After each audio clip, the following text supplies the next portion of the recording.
Wasak! Wasak na naman tayo. Wasak na naman tayo buong linggo. Dito na naman tayo sa Kois Bold Show, no? Tuturuan ko kayo paano magluto ng kung ano-ano na walang kakwenta-kwentang bahay. Ay, bahay tuloy. Na walang kakwenta-kwentang mga recipe, mga wasak recipe. So, anong edition natin ngayon? Banking edition. Ay, banking edition. Baking pala. So, bago tayo mag-umpisa mag-bake, kailangan natin na ito, syempre.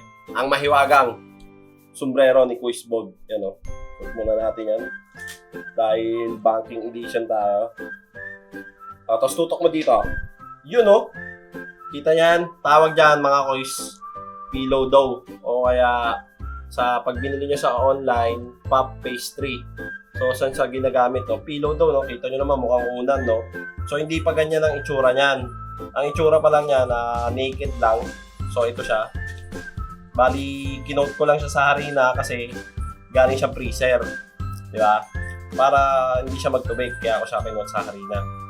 So, ang gamit na itong pop pastry, marami.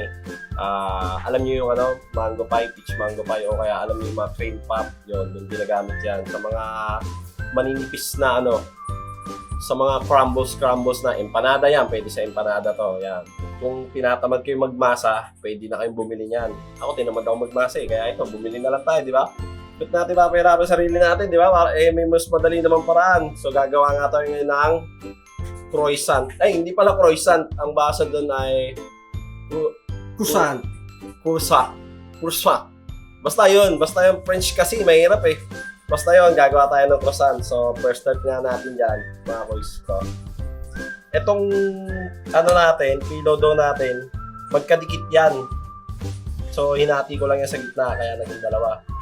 Dahil ang croissant ay triangle, so hatiin natin yan ng pa-triangle, no? So, hatiin natin pa-triangle. Ayan lang, mga boys. Hati lang. Divide nyo lang sa 2. Ayan. Equal part. Alam nyo naman yan kung paano yung equal part, di ba? Hindi na kailangan ituro yan. Ayan, o. Yan. Nahati ko na, di ba? So, next natin dyan, mga boys. Since nahati na natin ng pa-triangle, kailangan natin siyang i-rolling pin. Ayan, ha. So, ito may rolling pin tayo dito. Ngayon, kung wala kayong rolling pin, pwede naman baso. O kaya kahit anong gusto batuta ng guard, pwede yun. Pwede rin yun. O ito, game. Kailangan natin yung piping-pipi. So, itabi muna natin itong mga pakita ko sa inyo kung paano.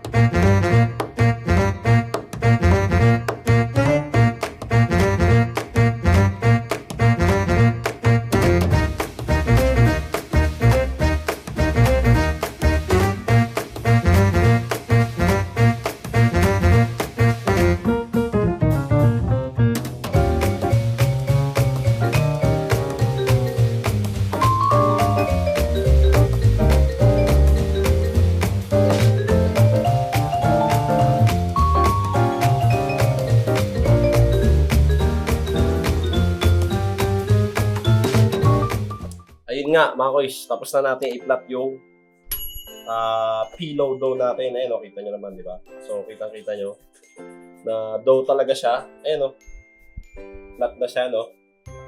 So, pwede na natin siya i-roll na parang croissant, di ba? Pero croissant talaga yung gagawin natin. Okay. Kuha muna tayo isa, tabi muna natin.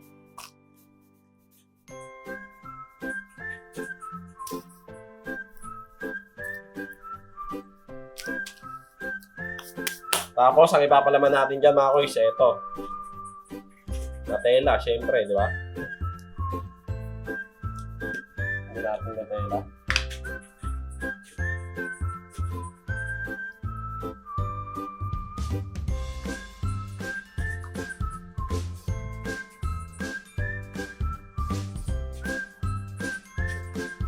Mga kois, kung mapapansin nyo, hindi ko siya sinasagad sa gilid. Di ba? Yan o. Huwag nyo siyang sasagad sa gilid. So, So, iwan kayo ng mga half inch sa gilid ng ano.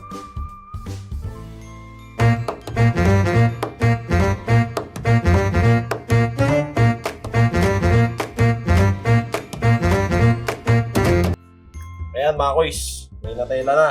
So, pwede na natin siyang i-roll yun, di ba? Pero bago yan, lagyan muna natin ng nuts. Pwede nyo ilagay na nuts, kasoy, pistachio, kahit anong mani. Ito, napili ko almonds. So, lagyan natin ng almonds. Doon lang sa may parting may chocolate. Doon nyo lang lalagyan. Yan, umpisa na natin i-roll mga koys. So, pag-roll yan, ganito lang. Wala, para ka lang nag-roll ng kwan. Na, ano ba to? Ano ba pwede natin i-tulad dito sa pag-roll? Basta yun na yun. Hindi na nyo magiging tsura niyan mga koys ha.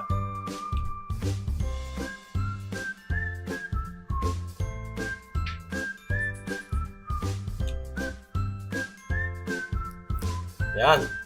Oh, croissant na siya, di ba? Pero hindi pa yan yun. Igaganto nyo siya ngayon. Yan. Ibabaloktot nyo ng konting ganyan para maging croissant talaga siya. Di ba? Yan, igaganyan nyo siya. Di ba ganyan ang croissant? Oh. Oh, tapos pwede na natin siya lagay sa pagsasalangan natin. Either tray or kawali na pwede sa oven. Lagyan natin dyan. Ayun mga koys, tapos na tayo mag-roll ng croissant. Basta yun. Croissant. Yun, nakuha. Croissant. Yun, basta yun. Ito. Ayan o. So next natin dyan, papahiran natin siya egg wash. Ito, egg wash ang tawag dito. Itlog lang to na in-scramble niya. Itlog na binate yan. Tapos ipahid nyo lang dyan. Ipahid natin. Para ano to? Anong purpose na ito? Para hindi siya mag-dry. No? Yung labas. Para tapos makintab siya. Diba? Tapos mukha siyang masarap. Diba? Pag makintab yung pagkain, mukhang masarap eh. Diba? Parang manok. Diba? Pag makintab, no? Sobrang mamantika. Yun yun, no? Yun yun. Yun yung nagpapakintab sa tinapay. Okay. Lagyan natin. Tapos manasan nyo lang dyan. Mas puros lang, mga koys. Ganyan lang yun.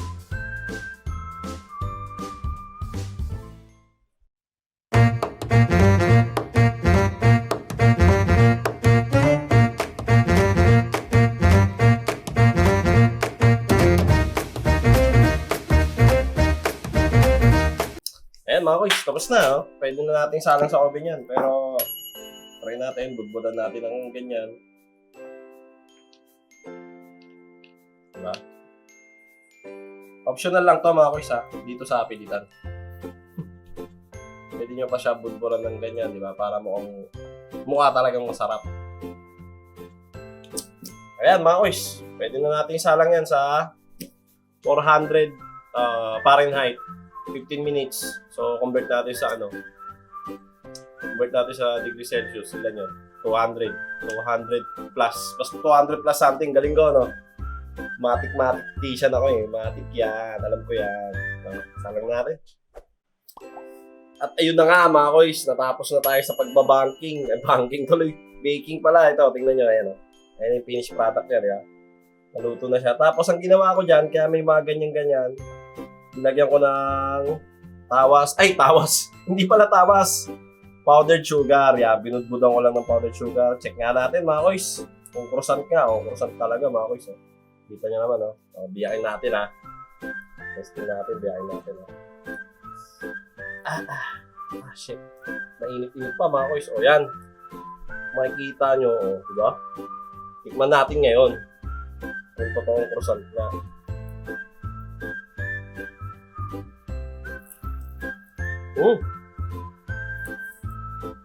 Ito na yung mga layer niya. Di ba ganyan yung croissant? At yun nga, napakasarap.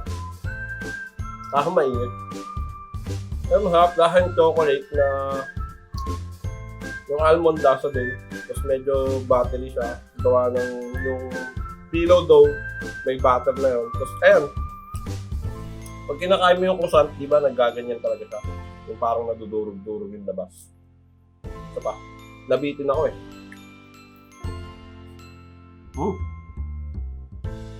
Oo. Yun lang, mga kuys. Salamat.